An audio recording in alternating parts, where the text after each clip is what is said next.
Hey guys, JJ back at this time to give you a free play for Tuesday, May 7th. Going to be the Yankees versus the Mariners. Marco Gonzales versus Masahiro Tanaka. Seeing the line right now, Yankees minus 150, total 9. So the Nats bullpen, as we knew, could have been an issue.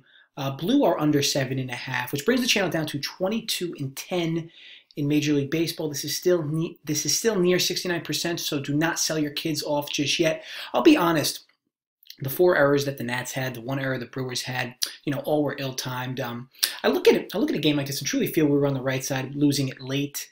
I know some of you may have pushed 8, and I hope you did to avoid the loss. But I always tell people long-term, don't pay the extra juice for a push. It would have benefited you in this sample to get your money back. But long-term, you'll get eaten more by the juice, paying extra with the only incentive being that you would get your money back. If you're going to pay extra juice for a number, whether it be for runs or points in another sport, always do it with the half point in mind that you can win a bet from it instead of just pushing a bet. But again, this way it would have worked out for you. So either way, we steamroll forward.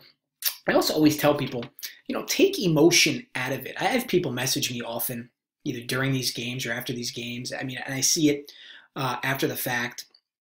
Like, oh shit, did you see that play? Or, oh, did you see this thing this guy did? Or this team blows. I had a feeling we would lose.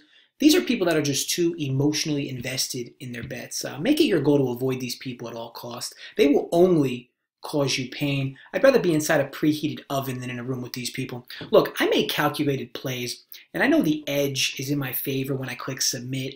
I'm not sitting here biting my fingernails every play as if each bet is life and death, and neither should you. If you find yourself oversweating every bet you make, my advice would be to start watching Lifetime movies. The movies on Lifetime will fit perfectly in with your current emotional state. These will also help you transition into getting a girlfriend so you're not banging that hole in your kitchen any longer. Speaking of women, I had a buddy of mine I chatted with last week who really admires the relationship I have with my wife. My wife and I have a really great sense of humor. We always go back and forth in a jokish manner at each other. Look, laugh people, it helps. So he's going out to bars, but he's a shy pussy when it comes to approaching thoughts at the bar. He asked me if I could provide him any advice. I told him that chloroform is an instant close, and I know a guy. I'm just kidding, you invalids. I could just feel the assholes tightening up after I said that. Oh, by the way, the chick with pink eye did return to work today, all healed. She was greeted with hugs and hand pounds from the team. We know what's up. Okay, on to the game here. As you can see, I have my Yankees jersey on, so you probably assumed we're rolling the Yankees here. Are you out your goddamn minds? Look, laying 150 with Tanaka. Come on, you guys know better. The play I'm on here is actually under 9 runs. 9 just seems so high in this spot. So we're going right back to the under well. Yankees have scored more than 4 runs twice in their twice in their last 6. The Mariners have scored more than 4 runs only twice in their last 8. The Yankees game today did go over. But the starting pitchers were both worse than these two going at it today, with Felix going up against CC earlier this evening. As for the local weather report, it will be 60 degrees, damp, with wind blowing right to left about 8 to 9 miles an hour. I always like to keep you guys in the know there. In the last 7 days, the Yankees are actually 20th in baseball in batting average at 221, and the Mariners are 23rd at 217. These teams have just been really relatively cold with their bats. Now, both have a tremendous amount of home run power, but as far as stringing hits together or stringing hits along, just really hasn't been the case specifically recently. Now, the Yankees bring Tanaka on the bump here, who has been much more effective at home with a 3.09 ERA versus 5.17 on the road. His FIP at home has been 2.19, so it's actually even lower than his actual ERA. Tanaka's issue year after year is always the home run ball, but he's been better so far at home at stopping it, or at least controlling it, neutralizing it. Now, I get that Seattle has plenty of pop, but they also K a ton. Tanaka certainly has the stuff to get himself out of sticky situations if he does find himself in them. Once he hands this over to the bullpen, as you know, the Yankees have arguably the best bullpen in baseball. The Mariners have Marco Gonzales coming off one of his shortest outings of his career in his last start.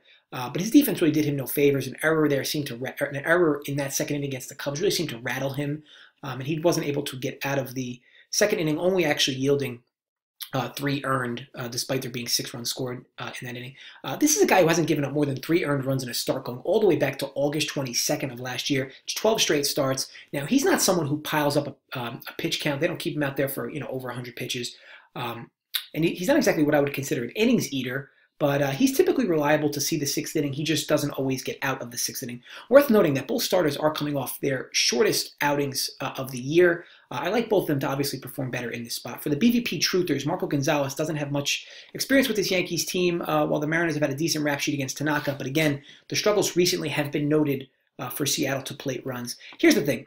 This game does go over if the home run ball is carrying for both of these teams. You have two teams that rely on the home run ball to score runs, as they really struggle to pile on hits together with all the low averages filled up on both these teams. I'll roll the under 9 here with two good arms coming off bad starts against opposing teams who've been relatively cold with their bats in the past week. Look, this could, if this winds up being a home run show, this game will go over easily. But again, I'm going to play the numbers here in that this is a high number with two good arms against two teams that are really struggling together to plate runs. Collectively via moving runners over and doing the little things to get runs scored. So definitely the play here is under 9 runs. Yankees versus Mariners. Tanaka versus Marco Gonzales. Want to thank you guys for watching. If you enjoyed the video, as always, thumbs up. If you did not enjoy the video, I hope you get fisted tonight. Also, as always, please feel free to drop comments below. As you all know, I love interacting with you guys back and forth, and it is a big slate tomorrow. Some questionable weather in multiple spots, so beware of this for your own handicapping. Other than that, thanks again for watching, and I will be back soon.